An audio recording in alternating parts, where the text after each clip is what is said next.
ಹಸಿರಿನ ಪ್ರಕೃತಿ ಮಾತೆಯ ಮಡಿಲಿನ ಸೌಂದರ್ಯ ಲಹರಿ ನಿನಾದದ ಮೂಲಕ ಸ್ವಚ್ಛಂದವಾಗಿ ಹರಿಯುವ ನೇತ್ರಾವತಿ ಕುಮಾರಧಾರ ನದಿ. ಬಲು ಜೋರಾಗಿ ನಡೆಯೋ ವ್ಯಾಪಾರ ವಹಿವಾಟು.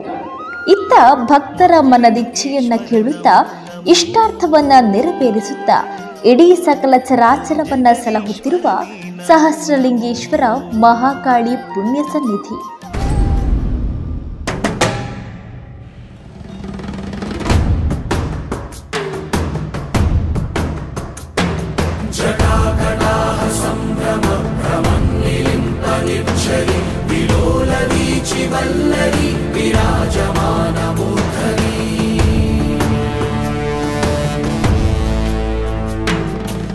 ಇದು ಸಂಗಮ ತಾಣ ದಕ್ಷಿಣ ಕಾಶಿ ಗಯಾಪದ ಕ್ಷೇತ್ರ.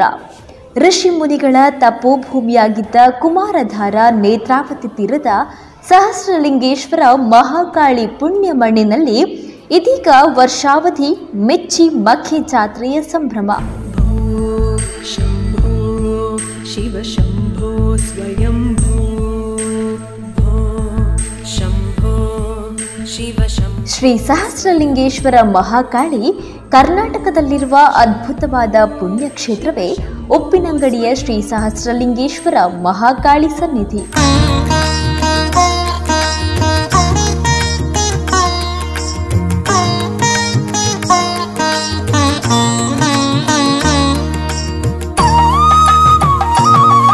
ತ್ರಿನೇತ್ರನಾಗಿರುವ ಈಶ್ವರನು ಗಂಗಾ ತೀರದಲ್ಲಿ ನೆಲೆಸಿರುವವನಾದರೂ ದಕ್ಷಿಣದ ನೇತ್ರಾವತಿ ಕುಮಾರಧಾರ ನದಿಗಳ ಸಂಗಮದಲ್ಲಿ 1000 ರೂಪಗಳಿಂದ ನೆಲೆಸಿದ್ದಾನೆ ಅನ್ನೋದು ಇತಿಹಾಸ.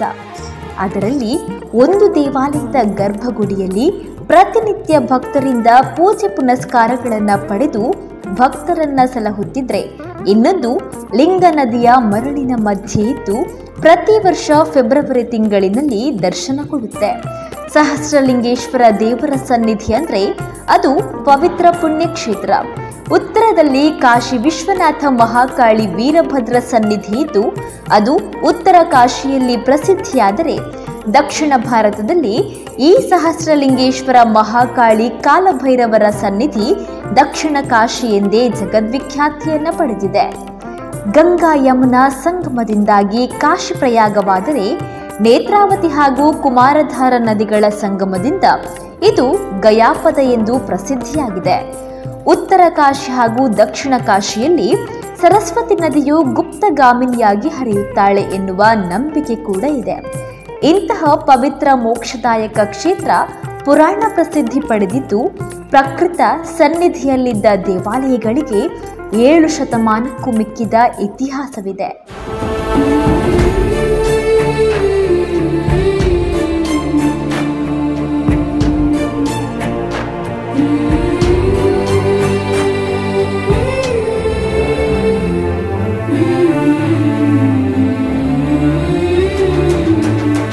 ಉಪ್ಪು ಬಾರು ಉಬಾರ್ ಅಂತ ಹೇಳಿ ತುಳುವಿನಲ್ಲಿ ಇದಕ್ಕೆ ಉಬಾರ್ ಅಂತ ಹೇಳ್ತಾರೆ. ಮೊದಲು ಈ ಹಿಂದೆ ಉಪ್ಪಿನಂಗಡಿ ತಾಲೂಕಾಗಿತ್ತು. ಆ ಸಂದರ್ಭದಲ್ಲಿ ವಾಹನ ಸೌಕರ್ಯಗಳು ಇಲ್ಲದಿರುವುದರಿಂದ ಸುಮಾರು 1923 ಇಸವಿ ತನಕ ಎತ್ತಿನ ಗಾಡಿಯಲ್ಲಿ ವಾಹನ ಸಂಚಾರ ಅಂತೇಳಿದರೆ, ಎತ್ತಿನ ಗಾಡಿಯಲ್ಲಿ ನಮ್ಮ ಜೀವನಕ್ಕೆ ಅಗತ್ಯ ಬೇಕಾದಂತಹ ಭತ್ತ ಹಾಗೂ ಕೃಷಿ ಸಂಬಂಧಪಟ್ಟಂತಹ ವ್ಯವಹಾರ ವಸ್ತುಗಳು ಉಪ್ಪಿನಂಗಡಿ ದೇವಸ್ಥಾನದ ಎದುರುಗಡೆ ಕಡವಿನ ಬಾಗಿಲಿನ ತನಕ ಬಂದು, ಮಂಗಳೂರಿನಿಂದ ಬಂದರು ಮಾರ್ಗದಲ್ಲಿ ದೋಣಿಯಿಂದ ಉಪ್ಪು ಬರುವಂಥದ್ದು, ಉಪ್ಪು ಹಾಗೂ ಸರಕು ಸಾಮಗ್ರಿಗಳೆಲ್ಲ ಬರುವುದು. ಆವಾಗ ಈ ಹಣ ವಿನಿಯೋಗಕ್ಕೆ ಬಡತನ ಇದ್ದುದರಿಂದ, ಹಣದ ಮೌಲ್ಯ ಕೊರತೆ ಇದ್ದುದರಿಂದ ಹಳ್ಳಿಗರು ಉಪ್ಪಿನಂಗಡಿ ಅಂತೇಳಿದರೆ ಉಬಾರು ಅಂತೇಳಿದರೆ ತಾವು ಬೆಳೆಸಿದಂತಹ ದವಸ ಧಾನ್ಯಗಳು ಇದನ್ನೆಲ್ಲ ಭತ್ತವನ್ನು ಆರಂಭಿಸಿ ಸರಕುಗಳನ್ನೆಲ್ಲ ಉಪ್ಪಿನಂಗಡಿ ನದಿ ಹತ್ತಿರ ತಂದು ದೋಣಿಗೆ ಹಾಕ್ತಿದ್ರು. ದೋಣಿಯಲ್ಲಿ ಬಂದರಿನಿಂದ ಬಂದಂತಹ ಉಪ್ಪು ಇತ್ಯಾದಿ ಸರಕುಗಳು ನಮಗೆ ಜೀವನೋಪಾಯಕ್ಕೆ ಜನರಿಗೆ ಅದು ಉಪಲಬ್ಧವಾಗಿತ್ತು. ಇದೇ ಆ ವಿನಿಮಯದ ಒಂದು ಸಂಕೇತವಾಗಿ ಉಪ್ಪು ಬಂದರಿಂದ ಬರುವಂಥದ್ದು. ಅದಕ್ಕೆ ಪ್ರತೀಕವಾಗಿ ಬಾರು, ಭತ್ತವನ್ನು ನಾವು ಇಲ್ಲಿಂದ ಕೃಷಿ ಉತ್ಪನ್ನ ಆದಂಥದ್ದನ್ನು ಮಂಗಳೂರಿಗೆ ಕಳಿಸುವಂತಹ ವ್ಯವಸ್ಥೆ ಇತ್ತು. ಅದಕ್ಕೋಸ್ಕರ ಇದಕ್ಕೆ ಉಬಾರ್ ಅಂತೇಳಿ ಬಂತು. ಪ್ರಯಾಗ ಸದೃಶ ಮೋಕ್ಷಧಾಮವಾಗಿರುವ ಈ ಸಂಗಮ ಸ್ಥಳವು ಐಹಿಕ ಕಾರ್ಯಗಳಿಗೂ ಪಿತೃ ಕಾರ್ಯಗಳಿಗೂ ಪ್ರಶಸ್ತವೆನಿಸಿದೆ. ಇದರಿಂದಾಗಿ ಹಲವೆಡೆಗಳಿಂದ ಭಕ್ತಜನ ಸ್ತೋಮ ಆಗಮಿಸುತ್ತಿದೆ. ಶ್ರೀ ಸಹಸ್ರಲಿಂಗೇಶ್ವರ ಮಹಾಕಾಳಿ ಸನ್ನಿಧಿಯಲ್ಲಿ ಭಕ್ತಿ ಮತ್ತು ಮುಕ್ತಿ ಎರಡೂ ಪ್ರಾಪ್ತವಾಗುತ್ತದೆ ಎಂದು ಅಪರ ಕರ್ಮಾಧಿಗಳಿಗೆ ಪ್ರಶಸ್ತವಾದ ಸ್ಥಾನವಾಗಿದೆ.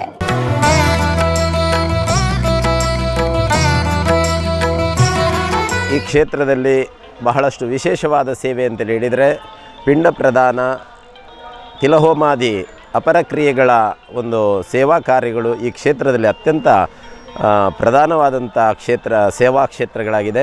ಹಾಗಾಗಿ ದೇಶ ವಿದೇಶಗಳಿಂದಲೂ ಭಾರತೀಯ ಸಂಸ್ಕೃತಿಗೆ ಒಡನಾಟವನ್ನು ಹೊಂದಿರತಕ್ಕಂಥ ಮಂದಿ ತಮ್ಮ ಗತಿಸಿದ ಹಿರಿಯರ ಒಂದು ಮೋಕ್ಷಕ್ಕಾಗಿ ಸದ್ಗತಿಗಾಗಿ ಇಲ್ಲಿ ಪಿಂಡ ಪ್ರದಾನ ತಿಲಹೋಮಾದಿ ಕಾರ್ಯಗಳನ್ನು ನಡೆಸುವಂಥದ್ದು ಬಹಳ ಗತಕಾಲದಿಂದಲೂ ಬಂದಂಥ ಒಂದು ನಡೆ. ಇತ್ತೀಚಿನ ದಿನಗಳಲ್ಲಿ ದೇಶದೆಲ್ಲೆಡೆಯಿಂದಲೂ ಕೂಡ ಈ ಭಾಗಕ್ಕೆ ಬಂದು ಗತಿಸಿದ ಹಿರಿಯರಿಗೆ ಒಂದು ಮೋಕ್ಷವನ್ನು ಬಯಸುವಂಥ ಕಾರ್ಯಗಳನ್ನು ನಡೆಸುವಂಥ ಕಾರ್ಯಗಳು ನಡೀತಾ ಇದೆ. ಹಾಗಾಗಿ ಇಲ್ಲಿ ಸ್ವಲ್ಪ ಭಕ್ತಾದಿಗಳ ಜನದಟ್ಟಣೆಯು ಇತ್ತೀಚಿನ ದಿನಗಳಲ್ಲಿ ಹೆಚ್ಚಳವಾಗ್ತಾ ಬಂದಿದೆ. ನಮ್ಮ ಸಹಸ್ರಲಿಂಗೇಶ್ವರ ಮಹಾಕಾಳಿ ದೇವಸ್ಥಾನದಲ್ಲಿ ಆಗುವ ಸೇವೆಗಳು ಅಂತೇಳಿದರೆ ಈಶ್ವರನಿಗೆ ಶತರುದ್ರ, ಏಕಾದಶ ರುದ್ರ ಅಭಿಷೇಕ ಮತ್ತು ಇತರ ಸೇವೆಗಳು ನಡೀತವೆ. ಯಾವುದೇ ಪುಣ್ಯಕ್ಷೇತ್ರಗಳಲ್ಲಿ ದೇವ ಸಾನ್ನಿಧ್ಯದ ಜೊತೆಗೆ ದೇವಿ ಸಾನ್ನಿಧ್ಯವಿರುವುದು ಸಹಜ. ಅಂತೆಯೇ ಸಹಸ್ರಲಿಂಗೇಶ್ವರನ ಈ ಸನ್ನಿಧಿಯಲ್ಲಿ ಮಹಾಕಾಳಿ ಮಾತೆ ಸಾನ್ನಿಧ್ಯವಿದೆ. ಮಹಾಕಾಳಿ ತನ್ನ ಕೈಯಲ್ಲಿ ಕಪಾಲ ತ್ರಿಶೂಲ ಖಡ್ಗಡ ಮರುಗ ಹಿಡಿದು ನಿಂತಿದ್ದಾಳೆ. ಆದಿಶಕ್ತಿ ದೇವತೆಯು ರಕ್ತ ಬೀಜಾಸುರನನ್ನ ಸಂಹಾರ ಮಾಡಲು ಮಹಾಕಾಳಿಯ ರೂಪ ಧರಿಸಿದ್ದಳು ಎಂದು ಐತಿಹ್ಯವಿದೆ. ನಾವು ಬಹುತೇಕ ದೇವಸ್ಥಾನಗಳಲ್ಲಿ ಶಿವಪಾರ್ವತಿ ಮತ್ತು ಕಾಳಿರುದ್ರ ದೇವತೆಗಳ ಸಂಗಮವನ್ನು ಕಾಣಬಹುದು. ಆದರೆ ಕಾಲಭೈರವನನ್ನು ಇಲ್ಲಿ ನೀವು ಕಾಣಬಹುದು. ಕುಂಕುಮಾರ್ಚನೆ ಹಾಗೂ ತಂಬಿಲ ಸೇವೆ ಮಹಾಕಾಳಿಯ ಅರ್ಚನೆಯ ಪ್ರಿಯ ಸೇವೆಗಳಾಗಿವೆ. ತನ್ನನ್ನು ನಂಬಿ ಬಂದಿರುವ ಭಕ್ತರನ್ನು ಬೆಂಬಿಡದೆ ಸಲಹುವ ಈ ಕಾಳಿಕಾಂಬೆ ಸಂಗಮ ತಟದಲ್ಲಿ ದೇವತಾ ಸಾನ್ನಿಧ್ಯ ಕರುಣಿಸಿದ್ದಾಳೆ. ಇದೇ ಕಾರಣಕ್ಕೆ ಕರಾವಳಿ ಕರ್ನಾಟಕದ ಜನತೆ ಇಲ್ಲಿ ಕಾಳಿಯನ್ನ ಪೂಜಿಸ್ತಾರೆ. ಸಾವಿರಾರು ಭಕ್ತರು ಭಕ್ತಿಯಿಂದ ಮುಕ್ತಿಯನ್ನ ಪಡೆಯಲು ಇಲ್ಲಿಗೆ ಬರ್ತಾರೆ. ವರ್ಷಕ್ಕೊಮ್ಮೆ ನಡೆಯುವ ನೇಮೋತ್ಸವ ಹಾಗೂ ಸ್ಥಳೀಯ ಕಾಳಿಕಾಂಬ ಭಜನಾ ಮಂಡಳಿಯ ವತಿಯಿಂದ ನಡೆಯುವ ಅರ್ಧ ಏಕಾಹ ಭಜನೋತ್ಸವ ಈಕೆಯ ಸನ್ನಿಧಿಯಲ್ಲಿ ನಡೆಯುವ ಪ್ರಧಾನ ಉತ್ಸವ.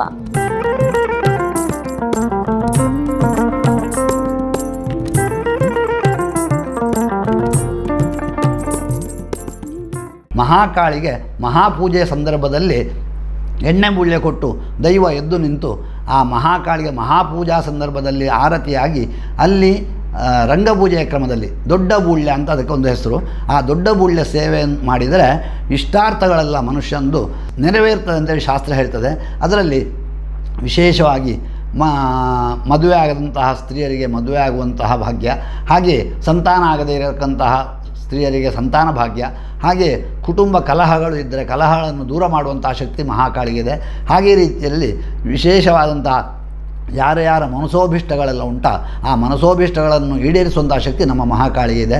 ಆದ್ದರಿಂದ ಆ ಮಹಾಕಾಳಿಯ ನೇಮೋತ್ಸವದ ಮಧ್ಯದಲ್ಲಿ ದೈವದ 1000 ಹಾಳೆಯಿಂದ ತಯಾರಿಸಿದಂತಹ ಆ ನಾಲಗೆಯ ತುದಿಗೆ ಅರ್ಚಕರು ಏನೊಂದು ಬಲಿದಾನವನ್ನು ಮಾಡ್ತಾರೋ ಆ ಬಲಿದಾನ ಮಾತ್ರ ಕೇವಲ ಅದಕ್ಕೆ ಆಹಾರ. ದೈವದ ಕೋಲದ ಮಧ್ಯದಲ್ಲಿ ಈ ದೈವಕ್ಕೆ ಯಾವುದೇ ಒಂದು ಆಹಾರಗಳು ಇರುವುದಿಲ್ಲ. ಈ ರೀತಿಯಾದಂತಹ ವಿಶಿಷ್ಟ ದೈವಿಕ ಶಕ್ತಿಯು ಉಂಟು.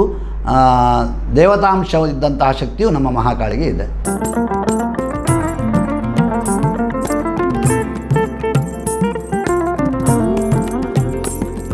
ಕಾಳಿಕಾಂಬೆಯ ಗರ್ಭಗುಡಿಯಲ್ಲಿ ಭೈರವನ ಮೂರ್ತಿಯು ಪೂಜಿಸಲ್ಪಡುತ್ತೆ. ಪ್ರಾರಂಭದಲ್ಲಿ ಮಹಾಕಾಳಿ ಹಾಗೂ ಭೈರವನ ಮೂರ್ತಿಗಳು ಕಾಷ್ಠಶಿಲ್ಪದಿಂದ ನಿರ್ಮಿಸಲ್ಪಟ್ಟಿದ್ದವು. 1954ರಲ್ಲಿ ಮಹಾಕಾಳಿ ಮೂರ್ತಿಯು ಆಕಸ್ಮಿಕವಾಗಿ ಅಗ್ನಿಸ್ಪರ್ಶಗೊಂಡ ಕಾರಣ 5.5 ಅಡಿ ಎತ್ತರದ ಶಿಲಾಮೂರ್ತಿಯನ್ನ ನಿರ್ಮಿಸಲಾಯಿತು. ಈ ಕಾರ್ಯವನ್ನು ರೆಂಜಾಳ ಗೋಪಾಲಕೃಷ್ಣ ಶೆಣೈಯವರು ಮಾಡಿದ್ದರು. ಭೈರವನ ಮೂರ್ತಿಯನ್ನು ಈ ಜೀರ್ಣೋದ್ಧಾರದ ಸಮಯದಲ್ಲಿಯೇ ಶಿಲೆಯಲ್ಲಿ ನಿರ್ಮಿಸಬೇಕೆಂದು ಸಂಕಲ್ಪಿಸಿದ ಭಕ್ತ ಜನತೆಯ ಆಶಯದ ಮೇರೆಗೆ ಕಾರ್ಕಳ ಶ್ಯಾಮರಾಯ ಆಚಾರ್ಯರವರಿಂದ ಶಿಲೆಯಲ್ಲಿ ಭೈರವನನ್ನ ಕೆತ್ತಿಸಲಾಗಿದೆ. ಶಿಲೆಯಲ್ಲರಳಿದ ಭೈರವ ಶ್ರೀದೇವಿಯೊಂದಿಗೆ ನಿತ್ಯ ಪೂಜಿಸಲ್ಪಡುತ್ತಿದ್ದಾನೆ.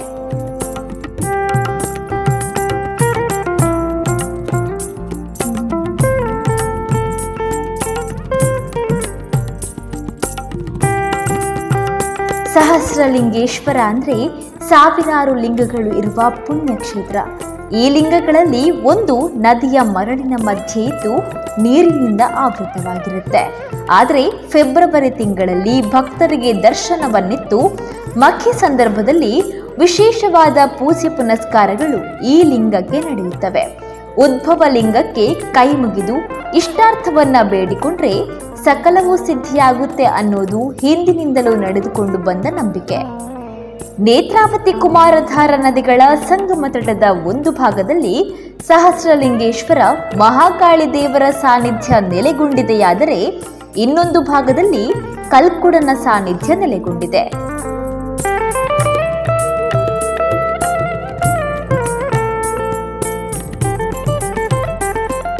ಉದ್ಭವಲಿಂಗದ ಹತ್ರ ವಿಶೇಷವಾಗಿ ನಡೆಯುವ ಸೇವೆ ಅಂತ ಹೇಳಿದರೆ, ಶಿವರಾತ್ರಿಯ ಮಕ್ಕೆಗೆ ಎಲ್ಲ ಭಕ್ತಾದಿಗಳು ಅವರವರೇ ಬಂದು ಉದ್ಭವಲಿಂಗಕ್ಕೆ ಅಭಿಷೇಕ ಮಾಡುವಂಥದ್ದೊಂದು ವಿಶೇಷ.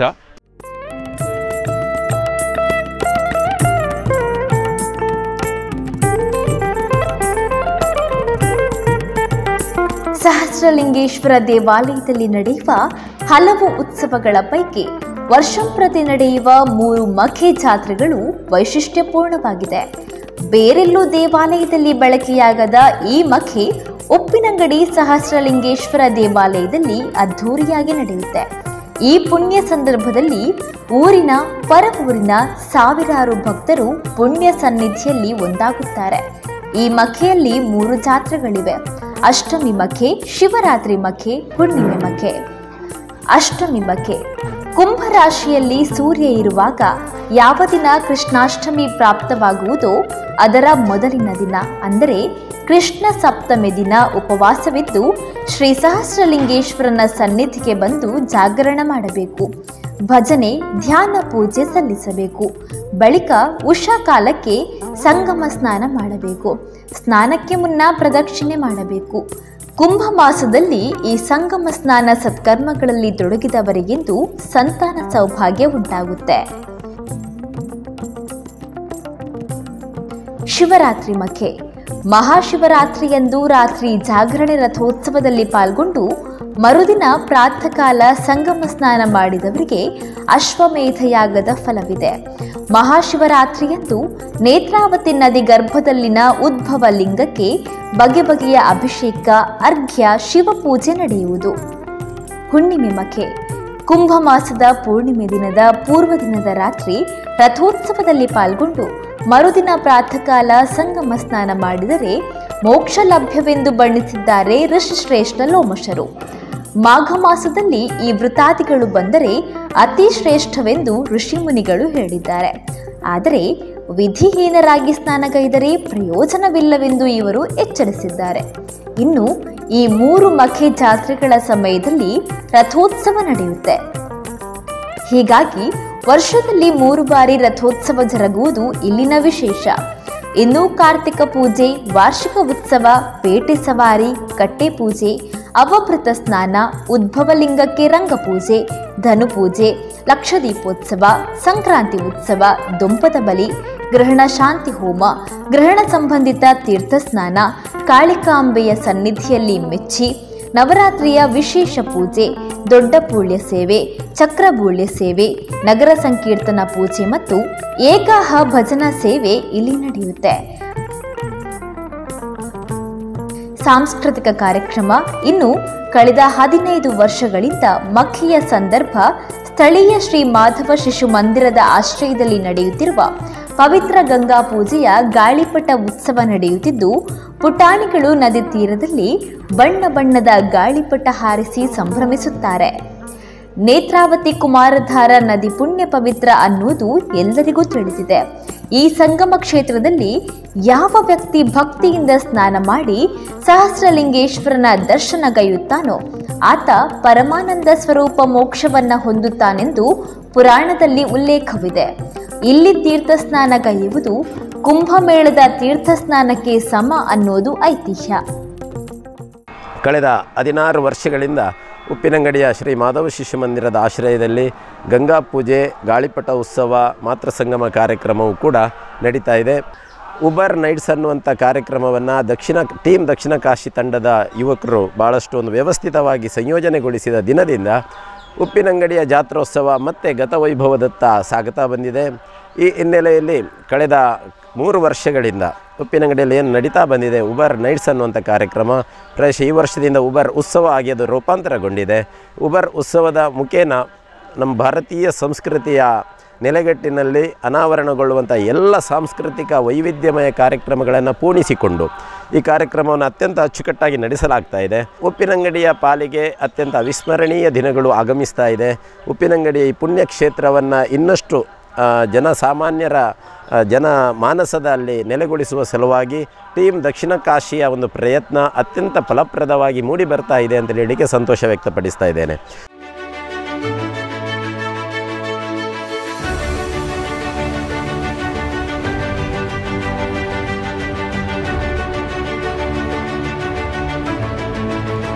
ದ್ವಾಪರ ಯುಗದಲ್ಲಿ ಕುರುಕ್ಷೇತ್ರ ಯುದ್ಧ ನಂತರ ಪಾಂಡವರಲ್ಲಿ ಅಸಂಖ್ಯಾತ ಜೀವ ಬಲಿಯಾದ ಬಗ್ಗೆ ಪಾಪ ಪ್ರಜ್ಞೆ ಕಾಡುತ್ತೆ. ಈ ಬಗ್ಗೆ ಶ್ರೀಕೃಷ್ಣನಲ್ಲಿ ತಮ್ಮ ಅಳಲನ್ನು ತೋಡಿಕೊಳ್ತಾರೆ. ಆಗ ಶ್ರೀಕೃಷ್ಣನು ರಾಜಸೂರ್ಯಧ್ವರ ಯಾಗವನ್ನು ಮಾಡುವಂತೆ ತಿಳಿ ಹೇಳುತ್ತಾನೆ. ರಾಜಸೂರ್ಯಧ್ವರ ಯಾಗವನ್ನು ಮಾಡಲು ಪಾಂಡವರು ಸಂಕಲ್ಪಿಸುತ್ತಾರೆ. ಯಾಗ ನಿಮಿತ್ತ ಜರುಗುವ ಅನ್ನ ಸಂತರ್ಪಣೆ ಬಳಿಕ ಯಾಗಮಂಟಪದ ಪರಿಶುದ್ಧತೆಯ ನೈರ್ಮಲ್ಯಕ್ಕಾಗಿ ಮಹೇಂದ್ರಗಿರಿಯಲ್ಲಿರುವ ದೇವಮೃಗವಾದ ಪುರುಷತ್ವಾಗವನ್ನು ಬರಮಾಡಲು ಶ್ರೀಕೃಷ್ಣ ಸೂಚಿಸುತ್ತಾನೆ. ತ್ರೇತಾಯುಗದಲ್ಲಿದ್ದ ಹನುಮಂತ ವಾಯುಕ್ಷೇತ್ರದಲ್ಲಿ ವೃದ್ಧಾಪ್ಯದಿಂದ ಬಳಲಿ ಪವಡಿಸಿರುತ್ತಾನೆ. ಶ್ರೀಕೃಷ್ಣನಿಂದ ನಿಯೋಜಿಸಲ್ಪಟ್ಟ ಭೀಮಸೇನ ಮಹೇಂದ್ರಗಿರಿಯೊಳಗೆ ಪ್ರವೇಶಿಸಿ ವಾಯುಮಾರ್ಗದಲ್ಲಿ ಸಂಚರಿಸುತ್ತಾನೆ. ಉದ್ದವಾಗಿ ಚಾಚಿದ ಆತನ ಬಾಲವನ್ನು ದಾಟಿ ಮುಂದೆ ಸಾಗಲಾರದೆ ಭೀಮಸೇನ ಬಾಲವನ್ನು ಸರಿಪಡಿಸುವಂತೆ ಹನುಮನಲ್ಲಿ ಕೇಳಿಕೊಳ್ಳುತ್ತಾನೆ. ಆಗ ಹನುಮನು, ನಾನು ಬಳಲಿ ಬೆಂಡಾಗಿರುತ್ತೇನೆ, ನೀನೇ ನನ್ನ ಬಾಲವನ್ನು ಎತ್ತಿ ಸರಿಪಡಿಸು ಎಂದು ತಿಳಿಸಲು ಭೀಮ ತನ್ನ ಬಲವನ್ನು ಪ್ರಯೋಗಿಸಿ ಬಾಲವನ್ನು ಎತ್ತಲು ಉಪಕ್ರಮಿಸುತ್ತಾನೆ. ಆದರೆ ಒಂದಿಂಚು ಕದಲದಿರುವುದನ್ನು ಕಂಡು ಸೋತು ಹನುಮಂತನಲ್ಲಿ ನಿವೇದಿಸುತ್ತಾನೆ. ಆಗ ಅವರೊಳಗಡೆ ಸಂವಾದವೇರ್ಪಟ್ಟು ಇಬ್ಬರು ವಾಯುಪುತ್ರರೆಂದು ತಿಳಿಯುತ್ತದೆ. ಭೀಮನು ಬಂದ ಉದ್ದೇಶವನ್ನು ತಿಳಿದು ತನ್ನ ಬಾಲದ ರೋಮಗಳನ್ನು ರಕ್ಷೆಯಾಗಿ ಕೊಟ್ಟು ಹನುಮಂತ ಭೀಮಸೇನನನ್ನು ಹರಸಿ ಕಳುಹಿಸಿಕೊಡುತ್ತಾನೆ. ಹೀಗೆ ಮಹೇಂದ್ರಗಿರಿಯನ್ನು ಸೇರಿದ ಭೀಮ ಪುರುಷ ಮೃಗವನ್ನು ಭೇಟಿಯಾಗಿ ಬಂದ ಉದ್ದೇಶವನ್ನು ತಿಳಿಸಲು ದೇವಮೃಗ ಷರತ್ತನ್ನೊಡ್ಡುತ್ತಾನೆ. ಮನೋವೇಗದಿಂದ ಸಂಚರಿಸುವ ಪುರುಷ ಮೃಗದ ಷರತ್ತನ್ನು ಹನುಮ ರೋಮದ ರಕ್ಷೆಯ ಆಧಾರದಲ್ಲಿ ಸ್ವೀಕರಿಸಿ ಭೀಮಸೇನ ತನ್ನ ನಿಶ್ಚಿತ ಗುರಿಯತ್ತ ಸಾಗುತ್ತಾನೆ. ಹಿಂಬಾಲಿಸಿದ ದೇವಮೃಗ ಬೆನ್ನಟ್ಟುತ್ತದೆ. ಆಪತ್ತಿಗೆ ಸಿಲುಕಿದಾಗ ಭೀಮ ಹನುಮ ರೋಮಗಳನ್ನು ಚೆಲ್ಲುತ್ತಾನೆ. ಸಹಸ್ರ ರೋಮಗಳಿಂದ ಸಹಸ್ರ ಲಿಂಗಗಳು ಉದ್ಭವವಾಗುತ್ತೆ. ದೇವಮೃಗ ಸಹಸ್ರಲಿಂಗಗಳಿಗೆ ಶಿವಾರ್ಚನೆ ಮಾಡುವ ಸಮಯದಲ್ಲಿ ಭೀಮಸೇನನು ಯಾಗಮಂಟಪವನ್ನು ತಲುಪುತ್ತಾನೆ. ಹೀಗೆ ನಿರ್ಮಾಣಗೊಂಡ ಸಹಸ್ರಲಿಂಗಗಳು ಭೂತಳದ ನದಿ ಗರ್ಭದಲ್ಲಿ ಇವೆ ಎಂದು ಪ್ರತೀತಿ. ನೇತ್ರಾವತಿ ಕುಮಾರಧಾರ ನದಿಗಳ ಸಂಗಮ ತಟದ ಒಂದು ಭಾಗದಲ್ಲಿ ಸಹಸ್ರಲಿಂಗೇಶ್ವರ ಮಹಾಕಾಳಿ ದೇವರ ಸಾನ್ನಿಧ್ಯ ನೆಲೆಗೊಂಡಿದೆಯಾದರೆ ಇನ್ನೊಂದು ಭಾಗದಲ್ಲಿ ಕಲ್ಕುಡನ ಸಾನ್ನಿಧ್ಯ ನೆಲೆಗೊಂಡಿದೆ. ಕಲ್ಕುಡ ದೈವ ನೆಲೆಯಾದ ಹಿಂದೆಯೂ ಒಂದು ಕಾರಣಿಕ ಘಟನೆ ಅಡಗಿದೆ.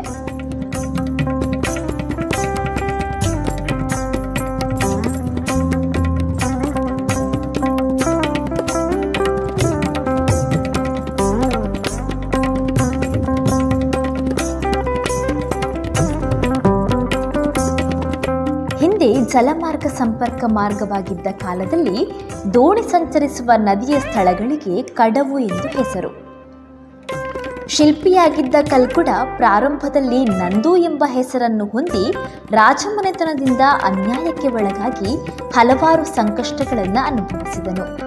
ಬಳಿಕ ತನ್ನ ತಂಗಿ ಕಾಳಮ್ಮ ಕಲ್ಲುಟ್ಟಿ ಹೆಸರಿನಲ್ಲಿ ಪ್ರಖ್ಯಾತಳಾದವಳಾಕೆಯೊಂದಿಗೆ ದೇವತಾ ಪೂಜೆ ಕೈಗೊಂಡು ಅತಿಮಾನುಷ ಶಕ್ತಿಯನ್ನು ಸಂಪಾದಿಸಿಕೊಳ್ಳುತ್ತಾರೆ.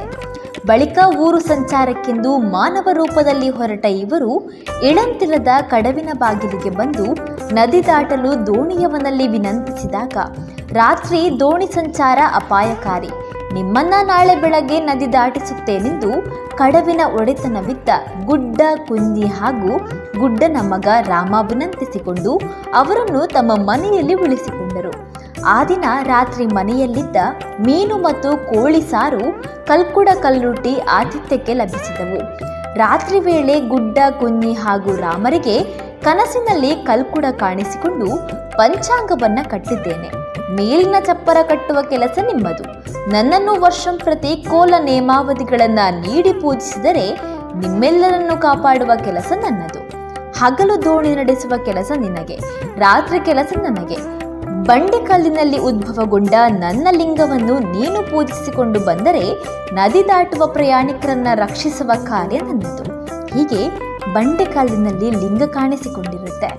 ಆದೇಶವಾದಂತೆ ಪೂಜೆ ಪುನಸ್ಕಾರಗಳು ನಡೆಯುತ್ತಾ ಬಂದಿವೆ. ತಲೆಮಾರು ಕಲ್ಕುಡ ಭೂತದ ಆರಾಧನೆಯ ಕಾರ್ಯವನ್ನು ಮುಂದುವರೆಸಿಕೊಂಡು ಬಂದಿದೆ. ಪ್ರಸಕ್ತ ಚಂದ್ರಶೇಖರ್ ಎಂಬವರು ಭೂತಾರಾಧಕರಾಗಿ ಮೂಲ್ಯನ ಸ್ಥಾನವನ್ನು ನಿರ್ವಹಿಸುತ್ತಿದ್ದಾರೆ. ಇಲ್ಲಿ ದೋಣಿ ದುರಂತ ಸಂಭವಿಸಿಲ್ಲ, ಸಂಭವಿಸಿದರೂ ಪ್ರಾಣಿಹಾನಿಯಾಗದಿರುವುದು ದೈವದ ರಕ್ಷಣೆಯಾಗಿದೆ ಎಂಬುದು ಭಕ್ತರ ನಂಬಿಕೆ.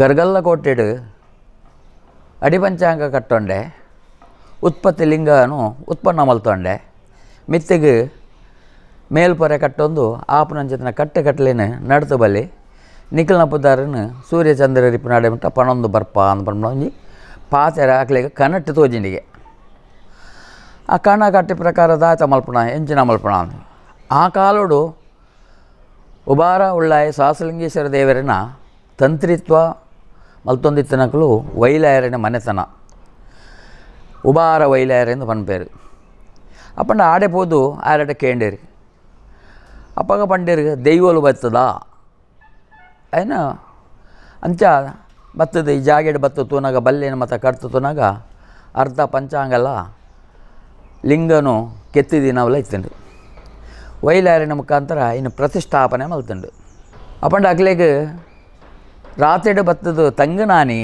ವಿಶೇಷತೆ ದಾತ ಪಂಡ ಅಕ್ಲು ಶಾಕಾಹಾರಿ ಆಯ್ನ ಹಿಡ್ದವರ ಆನೆ ರಾತ್ರಿಡು ಮಾಂಸಾಹಾರನು ಸ್ವೀಕಾರ ಮಲ್ತೊಂಡೇರು ಕೋರಿ ರೊಟ್ಟಿ ಅಂಚನೆ ಸುದೆ ಮೀನದ ತಿಂದದ ಆಯ್ನ ಹಿಡ್ದವರ ಮುಲ್ಪ ಪ್ರತಿಷ್ಠಾಪನೆ ಮಲ್ತನ ಪೊರ್ತುಡು ವೈಲಾಯರ್ ಮಲ್ತಿ ಕಟ್ಟಿಡು ಪಂಡ ಪೇರು ಬಂಡ ಅಥವಾ ಶಾಕಾಹಾರ ಪೇರರಿ ಪಂಚತನ ವಿಶೇಷತೆ ಈ ಜಾಗೆಡ ನಡಪ ನಾವು ಅಪ್ಪಂಡ ಗುಡ್ಡ ಕುಂಜರಾಮನ ಸಂಸಾರ ನಡ್ತನ ಕಟ್ಟಗಟ್ಟಲೆ ಅಸುರ ಕ್ರಿಯೆದ ಅವು ನಡ್ತೊಂದು ಬರ್ಕೊಂಡು ಇನ್ನು ಮುಟ್ಟಲ್ಲ ನಡ್ತೊಂದುಂಡು ವಿಶೇಷದಾತ ಪಂಡ ದೇವರೆಗಳ ದೈವಗಳ ಭೇಟಿಯ ಯಾಪನಂಚತನ ಒಂಜಿ ಕಟ್ಟಗಟ್ಟಲೇನ ಆನಿ ವೈಲಾರ ಮನೆತನದಗಳು ನಡ್ಪದು ಕೊಡ್ತೇರು ಅಂಚನೆ ಗುಡ್ಡ ಕುಂಜರಾಮನಗಳು ಪಂಡ ಪ್ರಕಾರ ನಿಖಿಲಿನ ಪುಲ್ಯಕಾಂಡ ದೇವರೇ ನಡಕ್ಕೆ ಬುಡುಪ್ಪ ಅಂದು ಪಂಡ ದೀತೇರು ಆ ಪ್ರಕಾರ ಇನಿಕಿಲ ಕಟ್ಟಿನೇ ಮಡು ಪುಲ್ಯಕಾಂಡೆ ದೈವ ಕಟ್ಟಿ ಪಾಲು ಬಲ್ಲಂಕಿಡು ದೀಟಿಗೆಡು ದೇವರಿಗೆ ಬೋದು ಭೇಟಿಯಾದು ದೇವರಿಗೆ ಒಂದು ಕಾಣಿಕೆ ದೀಪನಂಚನ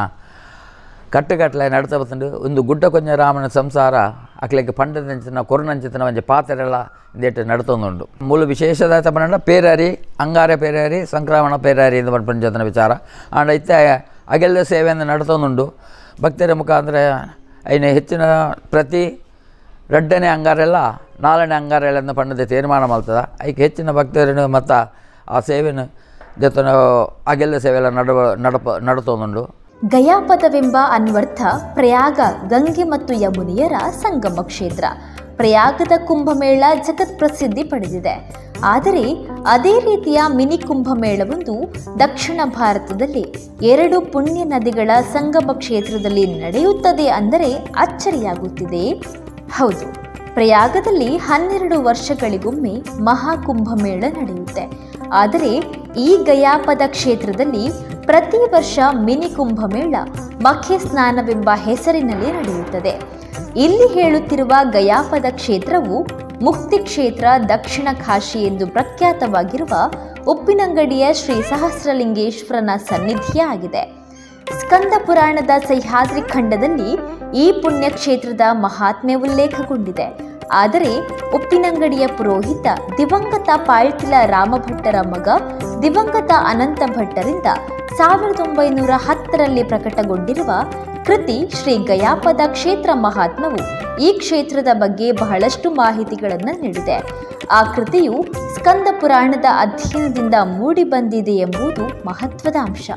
ಅದರಂತೆ ಮಹಾತಪಸ್ವಿಗಳಾದ ಲೋಮಶರು ಈ ಕ್ಷೇತ್ರದ ಬಗ್ಗೆ ವರ್ಣಿಸಿರುವುದನ್ನು ಪುಸ್ತಕ ವಿವರಿಸಿದೆ. ಸಹ್ಯಾದ್ರಿಗೂ ಸಮುದ್ರಕ್ಕೂ ನಡು ಪ್ರದೇಶದಲ್ಲಿ ಈ ಕ್ಷೇತ್ರವಿದೆ. ನೇತ್ರಾವತಿ ಕುಮಾರಧಾರ ನದಿ ಸಂಗಮ ತಟದಲ್ಲಿ ಸಾವಿರಾರು ಲಿಂಗಗಳ ಮಧ್ಯದಲ್ಲಿ ವಿಶೇಷಾಕಾರದಿಂದ ಸಹಸ್ರಲಿಂಗೇಶ್ವರ ನಾಮದಿಂದ ರುದ್ರದೇವರು ನೆಲೆಸಿದ್ದಾರೆಂದು ಉಲ್ಲೇಖಿಸಲಾಗಿದೆ.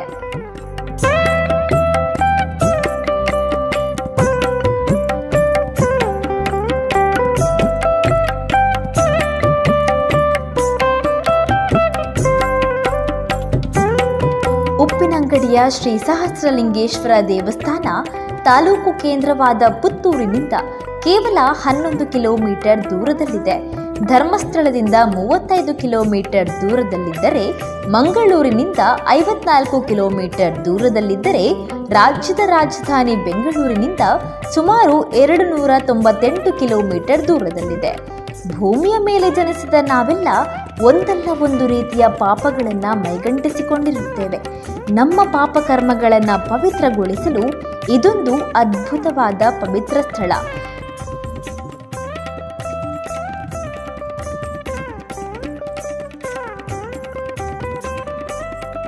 ಶ್ರೀ ಸಹಸ್ರಲಿಂಗೇಶ್ವರ ಮಹಾಕಾಳಿ ದೇವಾಲಯದ ಸಂಪೂರ್ಣ ಸಾರಸತ್ವದ ವಿಚಾರಗಳನ್ನು ತಿಳಿದುಕೊಂಡ್ರಲ್ಲ. ಶ್ರೀ ದೇವರ ದರ್ಶನ ಪಡೆದು ಪುಣ್ಯ ಪ್ರಸಾದ ಸ್ವೀಕರಿಸಿ ಪಾಪ ಕಳೆಯೋಣ ಬನ್ನಿ.